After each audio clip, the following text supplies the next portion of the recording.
선한 양심을 가지라 라는 말씀의 제목으로 함께 은혜를 나누겠습니다.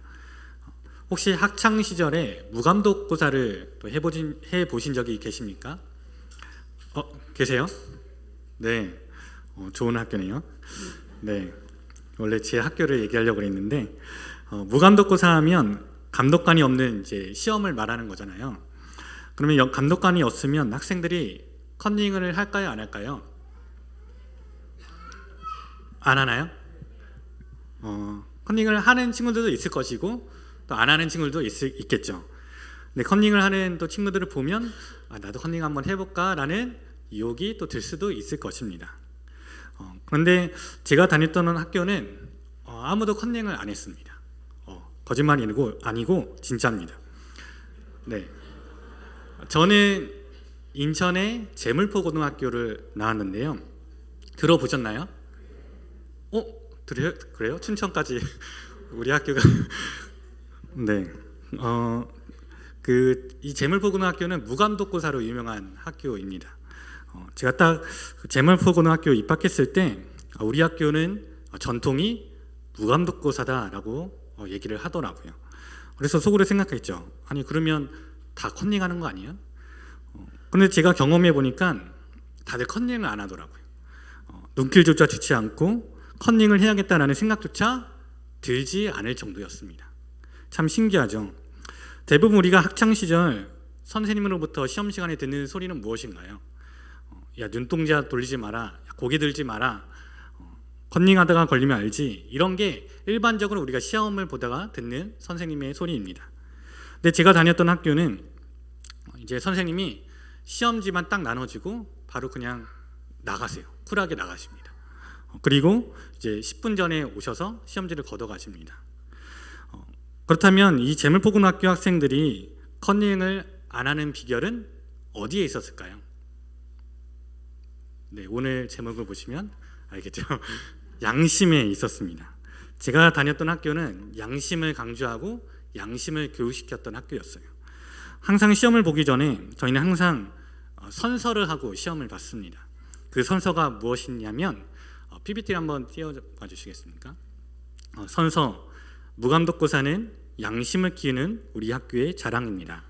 때문에 우리는 무감독고사의 정신을 생명으로 압니다. 양심은 나를 성장시키는 영혼의 소리입니다. 때문에 양심을 버리고서는 우리는 성공할 수 없습니다. 이렇게 선서를 했고요. 또 구호도 외쳤습니다. 구호를 보면 양심의 1점은 부정의 100점보다 명예롭다. 네. 이 선서와 또 구호의 내용을 보니까 이제 고등학교 시절 때 또 생각이 나는데 제물포고등학교 초대 교장이었던 이 길영희 선생님께서 학생들 스스로 시험을 볼 수 있게 해보자라는 그 교육 철학을 가지고 실천에 옮기면서 지금까지도 이게 오늘까지도 이제 학교 전통으로 내려오고 있습니다.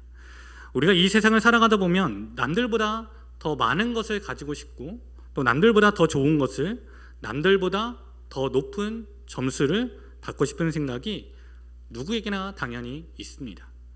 근데 그 욕심이 지나쳐서 옳지 않은 방법으로 그 목적을 달성하거나 그러한 부정한 방법을 계속해서 해 나간다면 그것은 그리스도인들의 모습이 아닐 뿐더러 사회적으로도 옳지 못한 행동일 것입니다. 성경을 보면 양심이라는 단어가 참 많이 나옵니다.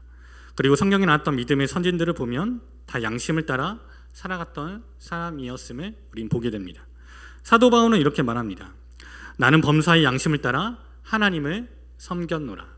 또 하나님과 사람에 대하여 항상 양심에 꺼리낌이 없기를 힘쓰나이다. 또 오늘 우리가 읽은 말씀에도 베드로 사도는 초대교회 성도들에게 선한 양심을 가지라 라고 말합니다. 그렇다면 양심이란 것은 무엇을 의미하는 걸까요? 양심. 국어사전을 보면 이렇게 나와 있습니다. 자기의 행위에 대하여 옳고 그름과 선과 악의 판단을 내리는 도덕적 의식. 자기 행위에 대해서 옳고 그름, 선과 악, 판단을 내리는 도덕적 의식이 양심이다 라고 정의를 합니다. 그런데 오늘 우리가 살펴보고자 하는 것은 세상이 말하는 그러한 일반적인 양심이 아니라 그리스도인이 가져야 되는 선한 양심에 관한 것이에요. 우리는 세상의 양심을 따라 도덕적이고 윤리적으로 살아갈 수는 있습니다. 근데 오늘 우리가 살펴보고자 하는 그리스도인의 선한 양심이라는 것은 세상이 말하는 양심과 조금 다른 기준의 양심을 말하는 것입니다. 그 기준은 뭐냐면 세상에서 말하는 양심의 기준은 바로 내 자신입니다. 내가 옳고 그름을 내가 판단하는 것입니다. 내 생각에서 봤을 때 이것이 옳고 그르다, 나쁘다라는 것을 내가 판단하는 것이죠. 그래서 사람들마다 그 양심의 기준이 조금씩 다릅니다. 어떤 사람은 부부간의 외도가 죄가 아니다, 사랑은 움직이는 거 아니냐라고 생각하는 사람이 있는 반면에 또 어떤 사람들은 그게 뭐가 죄가 아니냐, 죄이지, 이렇게 생각하기도 합니다. 그래서 예전에는 간통죄가 형법상으로 명백한 죄가 되었지만 지금은 그 죄가 폐지가 되었죠. 이것은 사람마다 자신이 생각하는 그 양심의 기준이 다 다르기 때문입니다. 근데 그리스도인의 선한 양심이라는 것은 뭔가요? 그 양심의 기준이 내가 아니라 바로 하나님이라는 거예요. 하나님의 말씀을 기준으로 하나님의 마음과 하나님의 시선을 가지고 하나님의 뜻 가운데 행동하는 것, 이것이 바로 그리스도인의 선한 양심이라는 것입니다. 그리스도인이 선한 양심을 갖는 것은 하나님께서 지금 이 상황에서 나에게 내가 어떻게 하기를 원하시는가, 그것을 내가 하나님께 묻고 하나님의 말씀과 하나님이 기뻐하시는 그 뜻 안에서 내가 행동하는 것, 이것이 바로 성경에서 말하는 그리스도인의 선한 양심인 것입니다. 그렇다면 우리는 어떻게 해야 이 선한 양심을 가질 수가 있을까요? 오늘 본문은 우리에게 이렇게 말합니다. 15절 말씀 보면 너희 마음에 그리스도를 주로 삼아라. 너희 마음에 그리스도를 뭐로 삼으라고요? 주로 삼아라. 예수님을 내 삶의 주인으로 모셔라. 여러분, 왜 베드로 사도는 우리에게 예수님을 내 삶의 주인으로 삼으라고 말하는 것일까요? 그것은 예수님을 내 삶의 주인으로 모실 때 우리의 삶에 선한 양심이 나타나기 때문입니다. 즉 우리가 예수님을 내 삶의 주인으로 모실 때 하나님께서 기뻐하신 뜻대로 살아갈 수가 있다는 것이죠. 우리는 내 마음속에 무엇을 내 삶의 주인으로 삼느냐에 따라서 내 마음과 행동이 달라지게 되어 있습니다. 지난주에 살펴봤던 삭개오, 그는 처음에 무엇을 주인으로 삼으며 살아갔을까요? 성경을 보면 삭개오는 세례장이었고 또한 부자였다고 말합니다. 그래서 그는 이 세상의 돈과 권력을 그 무엇보다도 최고로 여기며 살아갔던 사람이었어요. 근데 그가 예수님을 만나고 예수님 내 삶의 주인으로 고백하자 그는 어떻게 변화되었나요? 누가복음 19장 8절 말씀 보면 삭개오가 서서 주께 여짜오되 주여 보시옵소서, 내 소유의 절반은 가난한 자들에게 주겠사오며 만일 누구의 것을 속여 빼앗은 일이 있으면 내 갑절이나 갚겠나이다. 삭개오는 예수님을 믿기 전에는 돈을 쌓아두고 권력을 움켜쥐고 다른 사람들이 어떻게 살아가든 나랑 상관은 없지, 그렇게 여기며 살아갔지만 예수님을 내 삶의 주인으로 모시고 예수님을 내 삶의 주로 고백하니까 어떻게 변하게 되었나요? 하나님께서 기뻐하신 그 뜻대로, 그 선한 양심대로 살아가게 되었다는 것입니다. 성경을 보면 예수님을 믿지 않는 자들의 양심의 상태에 대해서 더럽다라고 말합니다. 디도서 1장 15절 말씀 보면 믿지 않는 자들에게는 그들의 마음과 양심이 더러운지라. 세상 사람들이 아무리 내가 양심적이다, 내가 도덕적이다, 준법 정신이 강하다라고 말할지라도 예수 그리스도를 믿지 않는 자들의 마음과 양심은 더러운 상태라는 거예요. 왜냐하면 아담과 하와의 그 범죄 이후로 우리의 마음과 양심은 죄로 더러워졌기 때문입니다. 그러나 예수님을 믿는 순간 우리 양심은 어떻게 변화되었는지 아십니까? 깨끗하게 되었다라고 성경은 말해요. 무엇으로요? 예수 그리스도의 피로, 예수 그리스도의 보혈로 말미암아 깨끗하게 되었다. 히브리서 9장 14절 말씀 보면 자기 몸을 흠 없는 제물로 삼아 하나님께 바치신 그리스도의 피야말로 더욱더 우리 양심을 깨끗하게 해서 우리와 하여금 죽음 행실에서 떠나서 살아계신 하나님을 섬기게 하지 않겠습니까? 그리스도의 피로 우리 양심이 선하고 깨끗하게 된다라는 것이죠. 로마서 9장 1절 말씀 보면 내 양심이 성령 안에서 나와 더불어 증언한다라고 사도 바울은 말합니다. 예수를 주로 삼은 우리의 양심이 어디에 거해져 있다는 건가요? 성령 안에 있다는 것입니다. 그러니까 예수님을 믿기 전에는 우리의 양심이 세상의 도덕 안에 있었고 또 세상의 법 안에 있었지만, 예수님을 믿고 난 다음에 우리 양심은 세상에서 성령 안으로 들어왔기 때문에 우리는 예수님의 그 선하고 깨끗한 양심을 가질 수가 있다라는 것입니다. 그렇다면 우리는 이 선한 양심을 가지고 이 세상에서 어떠한 삶을 살아가야 될까요? 어떠한 삶을 살아가야 될까? 첫 번째로 예수님처럼 영혼을 살리는 삶을 살아가야 합니다. 한번 따라해 볼까요? 영혼을 살리는 삶을 살아가야 합니다. 하나님께서 우리에게 그 선한 양심을 주신 이유, 그것은 하나님을 나타내고 영혼을 살리는 삶을 살아가라는 것입니다. 오늘 우리가 읽지는 않았지만 그 밑에 베드로전서 3장 18절 말씀 보면 이렇게 나옵니다. 그리스도께서도 단번에 죄를 위하여 죽으사 의인으로서 불의한 자를 대신하셨으니 이는 우리를 하나님 앞으로 인도하려 하심이라. 예수님의 삶에 대해서 이렇게 소개합니다. 예수님께서는 우리의 죄를 위해서 십자가에서 죽으셨습니다. 의인으로서 불의한 우리를 대신해서 십자가에서 죽으시고 우리를 살리셨습니다. 그 이유가 무엇 때문인가요? 우리를 하나님 앞으로 인도하기 위해서. 우리를 하나님 앞으로 인도하기 위해서. 이것이 우리가 그리스도의 선한 양심을 가지고 살아가야 하는 이유인 것입니다. 만약에 예수님께서 끝까지 선한 양심으로 살지 않으셨다면, 즉 영혼을 살리는 것에 목적을 두지 않으셨다면 우리는 하나님께 나갈 길을 지금도 얻지 못했을 것입니다. 만약 예수님께서 십자가에 못 박히실 때 아니 이놈들 내가 누군지 몰라 하면서 혼내줘야겠군 그러면서 능력을 발휘해서 그 못을 뜯고 내려오셨다면, 그리고 다 처단하셨다면 우리는 지금도 구원받지 못했을 뿐더러 이 자리에 우리는 모일 수가 없는 것이죠. 마찬가지로 내가 이 땅 가운데서 왜 선한 양심을 가지고 살아가야 하는가? 그 이유는 우리가 선한 양심을 가지고 살아갈 때 전도의 문이 활짝 열리고 한 영혼이라도 우리의 모습으로 구원받을 수가 있기 때문인 것입니다. 예수님께서 끝까지 선한 양심을 가지고 사셨던 이유는 사람을 죽이는 것에 목적이 있었던 것이 아니라 그 영혼을 살리고 구원하고자 하는 것에 목적이 있었던 것입니다. 요한복음 8장을 보면 현장에서 가늠하다 잡혀온 한 여인의 이야기가 나옵니다. 예수님께서 무리들에게 가르치고 계시는 중에 서기관들과 바리새인들이 가늠하다가 현장에서 붙잡힌 그 한 여인을 예수님께로 데리고 옵니다. 그리고는 예수님께 예수님, 이 여인을 어떻게 해야 될까요? 물어요. 모세의 율법에 따르면 가늠하다가 현장에서 붙잡혀온 여인은 돌로 맞아 죽어야 마땅합니다.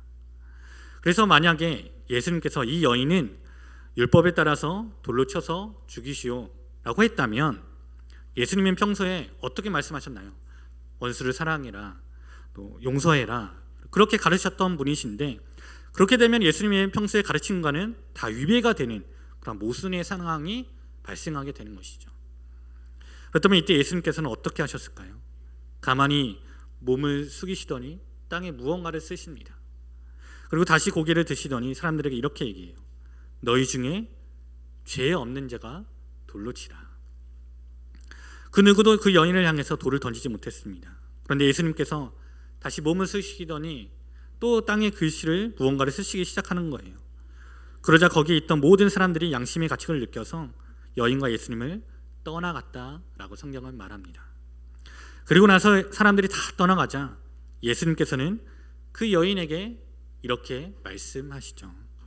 요한복음 8장 10절 11절 말씀 보면 예수께서 일어나사 여자 외에는 아무도 없는 것을 보시고 이르시되 여자여 너를 고발하더니 그들이 어디 있느냐? 너를 정죄한 자가 어디 없느냐? 대답하되 주여 없나이다. 예수가 이르시되 나도 너를 정죄하지 아니하노니 가서 다시는 죄를 범하지 말라 하시니라. 이 곤란한 상황, 어려운 문제 속에서 결론적으로 보면 예수님께서는 어떤 선택을 하셨냐면 이 여인을 사랑하고 살리는 편을 선택하셨습니다. 이 여인을 위해서 예수님께서 내릴 수 있는 최고의 결정을 하신 것이죠. 여인을 살리는 것. 그냥 살리는 것이 아니라 자신이 지었던 과거의 죄를 회개하고 이제는 하나님의 말씀을 따라 사는 그러한 여인으로 만들고자 하셨던 것입니다. 우리는 예수님께서 땅에 무엇을 썼는지는 모릅니다. 그러나 그 쓰신 행동 가운데는 이 여인을 살리고자 했던 선한 마음이 있으셨던 것이죠. 만약 상황과 환경에 우리의 마음이 가 있으면 우리는 잘못된 결정을 내릴 때가 많습니다. 쉽습니다. 저 사람들은 왜 이렇게 어려운 상황을 만든 거야? 이때 나는 어떻게 해야 되는가? 나는 어떻게 지혜롭게 해야 되지? 이러한 것들을 생각하면 우리는 올바른 결정을 내리지 못할 때가 많습니다. 근데 예수님의 온 관심은 어디에 가 있었나요? 어떻게 하면 이 여인을 살릴 수 있을까? 살리는 데에 관심이 많으셨던 분이셨습니다. 그리고 예수님의 그 선한 양심 행동으로 그 여인은 살아나게 되었던 것이죠. 우리도 이 땅을 살아가다 보면 억울한 일을 당할 때도 있고 손해보는 일, 비방, 여러 가지 어려움을 당할 때가 많습니다. 그래서 법대로 행동하고 싶고 똑같이 복수해주고 싶은 마음이 구틀 같은 마음이 생길 때가 있습니다. 그런데 그리스도인의 선한 양심이라는 것은 내 개인적인 감정에 움직이는 것이 아니라 옳고 그른 그 도덕적인 잘잘못을 따지는 것이 아니라 그 영혼을 살리고 하나님께로 인도하는 것에 목적을 두고 행동하는 것, 그것이 그리스도인의 선한 양심의 행동이라는 것입니다. 우리는 손양원 목사님의 그 사랑의 원장탄 이야기를 잘 아실 것입니다. 손양원 목사님에게는 두 아들이 있었는데 1948년 여수 순천 반란 사건 때 예수쟁이 또 친미파라는 이유로 두 아들이 총살당하고 손양원 목사님은 시리에 빠졌습니다. 이것이 손양원 목사님에게도 견딜 수 없는 고통이었습니다. 그래서 손양원 목사님은 하나님께 울부짖었다고 합니다. 하나님, 꼭 이래야 되겠습니까? 제 고통은 어디까지입니까? 언제까지 이 고통을 당해야 됩니까? 정말 이 시험은 제 믿음으로는 소화하기가 너무나도 어렵습니다. 그렇게 하나님께 절규하고 기도했던 목사님이셨지만 한편으로는 이런 마음도 있으셨대요. 저 영혼이 불쌍해서 어쩌하나. 내 아들들은 죽어서 천국에 갔지만 내 아들을 죽인 사람은 죽으면 지옥 갈 텐데 저 영혼 불쌍해서 어찌하나. 그러면서 손양원 목사님의 마음 가운데는 커다란 그 사랑의 폭풍이 마음 깊은 속에서부터 일어났다고 합니다. 그를 살려야 된다. 용서해야 된다. 사랑해야 된다. 결국 두 아들을 죽인 그 안재선이라는 사람이 체포돼서 총살을 당하게 되었다는 그 소식을 듣자 이 손양원 목사님은 그 계엄사령관에게 딸을 보내서 그를 사면해 줄 것을 간청했다고 합니다. 그리고 그를 양자 삼아서 교육까지 시키겠다고 약속을 해요.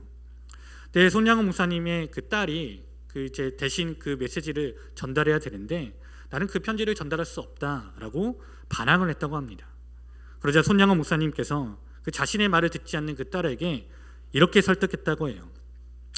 딸 이름이 동인데, 동이야, 원수를 사랑하는 말씀도 다 똑같은 하나님의 명령인데 내 어찌 이 명령 또한 순종하지 않을 수가 있겠냐. 동이야, 그 학생을 죽여서 우리에게 무슨 이득이 되겠느냐. 그러자 또 딸이 이렇게 말하는 거예요. 아버지, 그 사람을 용서는 할 수 있겠으나 그 사람을 아들로 삼는 것은 절대 이해가 안 갑니다. 절대 그럴 수 없습니다. 그러자 또 손양원 목사님이 하시는 말씀이 동이야, 용서 가지고는 안 된다. 하나님께서 원수를 사랑을 하셨으니 내가 그 원수를 사랑하기 위해서는 이 아들을 꼭 아들로, 그자를 아들로 삼아야 하는 것이다. 사랑하기 위해서 내가 그 아들을 삼으려고 하는 것이다. 결국 딸은 아버지의 말씀을 따랐고 두 아들을 죽였던 이 안지액은 처형되기 10분 전에 딸이 전달한 그 아버지의 메시지를 통해서 살아났다고 합니다. 이것은 세상의 양심으로는 이해할 수 없는 진정한 예수 그리스도의 선한 양심을 가진 자가 어떻게 살아가야 하는지를 우리에게 보여주고 있는 것이죠.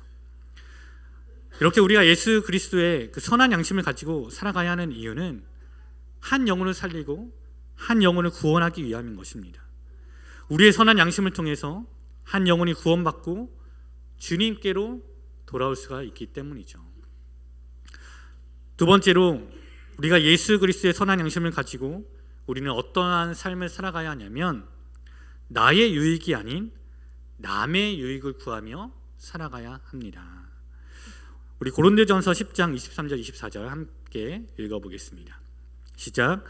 모든 것이 가하나 모든 것이 유익한 것은 아니요 모든 것이 가하나 모든 것이 덕을 세우는 것은 아니니 누구든지 자기의 유익을 구하지 말고 남의 유익을 구하라. 아멘.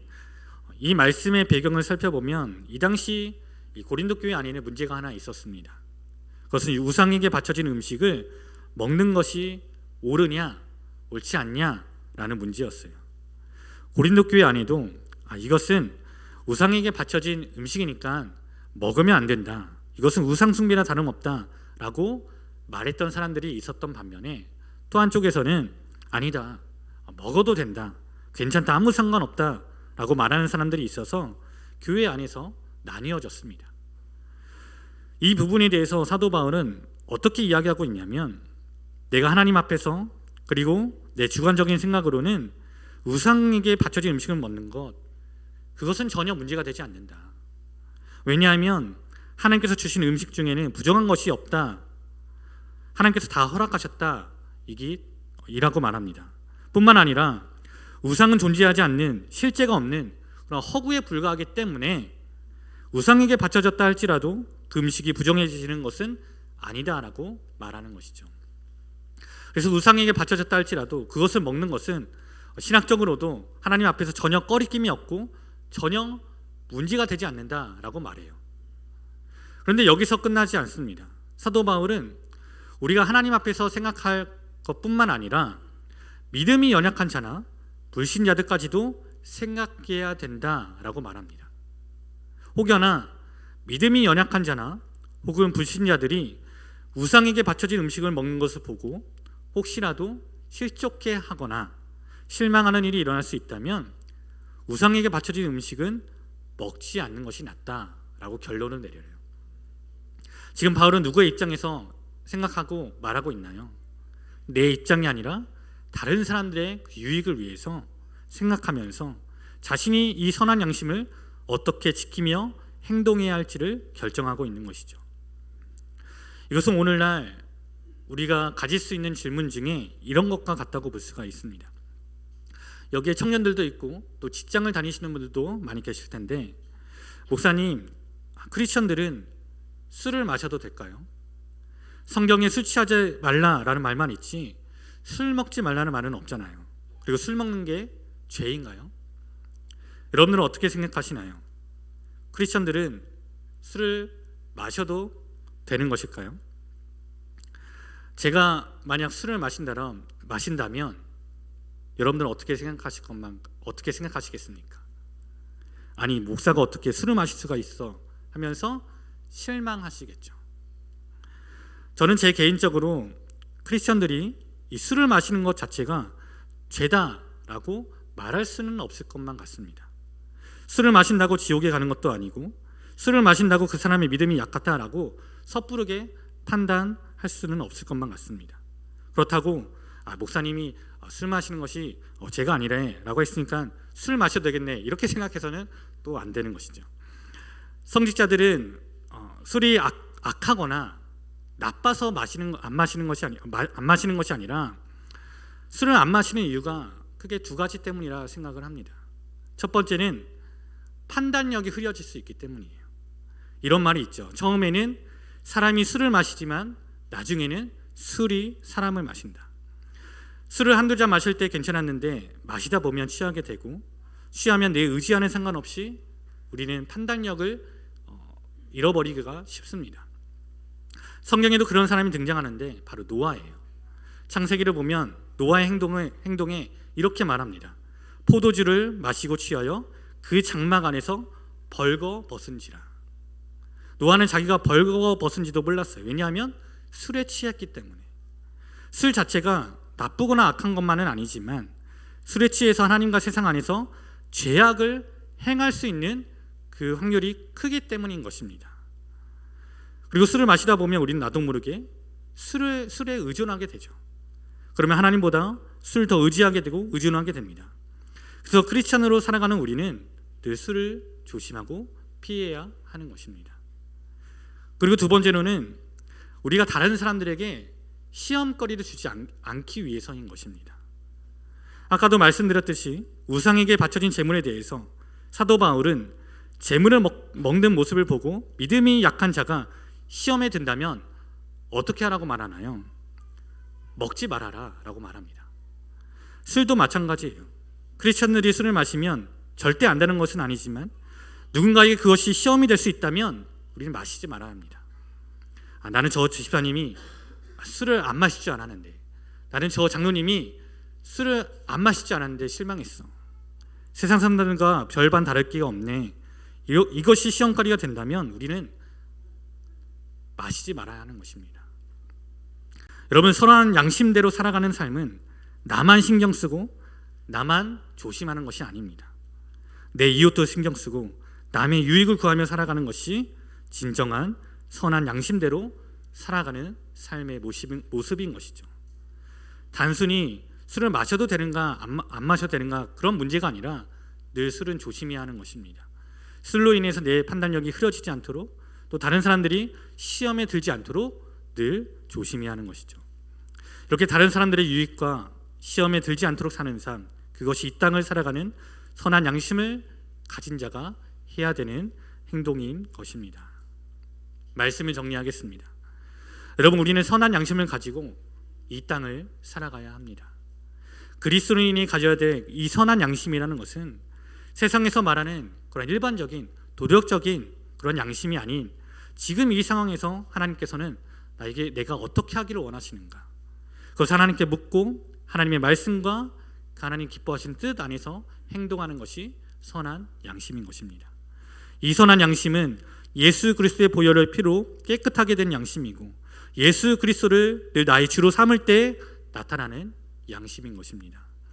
그렇게 선한 양심을 가진 우리 모두가 영혼 구원과 또 남의 유익을 구하는 삶으로 나를 통해서 내 주변 사람들이 더욱더 하나님을 알게 되고, 또 나를 통해서 내 주변 사람들이 하나님께로 인도함 받는 그러한 축복의 통로로 사용될 수 있는 저와 또 우리 모두, 또 장학생, 모든 학생들 다 될 수 있기를 주님의 이름으로 간절히 소망합니다. 기도하겠습니다.